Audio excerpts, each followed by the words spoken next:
कोसँग कन्ट्याक्ट गर्ने त के प्रोसेस है त्यो कुरा एउटा चाहिँ अब जसरी चाहिँ सबैले थाहा हुने गरिकन राख्नु पायो भनेदेखि सजिलो होला कि मैले 3 वर्ष पहिलादेखि नै एउटा चाहिँ प्रोसेस चलाइरहेको थिएँ कि इन्सुरेन्स प्रोसेस हो होइन त्यो चाहिँ डेथ हुँदाखेरि चाहिँ 100 देखि लिएर 150 मान्छेको पाउने होइन त्यो भयो भने सजिलो हुन्थ्यो होइन सेमी ओकेनको त्यो चाहिँ प्रोसेस मैले सबभन्दा लिस्टमा चाहिँ यत्रो वर्ष लगाएर जिम लगाएको छु तपाईँहरूलाई थाहा छ होला नि होइन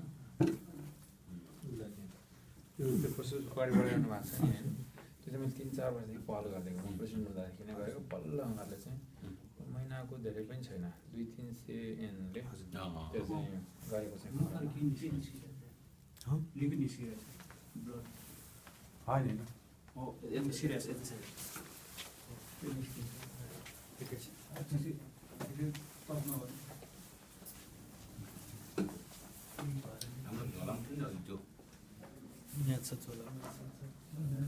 नमस्कार सम्पूर्ण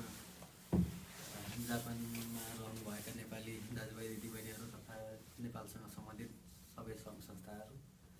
अहिले मेरो भाइको चाहिँ अहिले आज देहान्त भइसकेको अवस्था छ र परिवारको आग्रह र उनीहरूको अन्तिम इच्छा अनुसार चाहिँ बाबुको साहस नभए नि चाहिँ पार्थिव शरीरले भए नि नेपालमा लानुपर्ने अवस्था अहिले भएकोले चाहिँ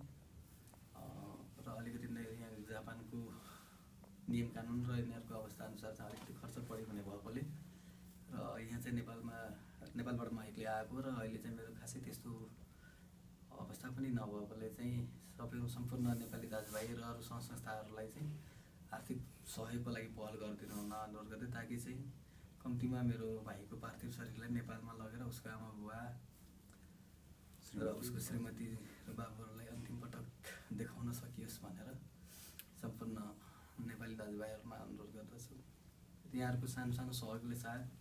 एउटा परिवारको त अब शरीरलाई त फिर्ता गर्न सकिँदैन, त्यही पनि अन्तिम इच्छा उहाँहरूको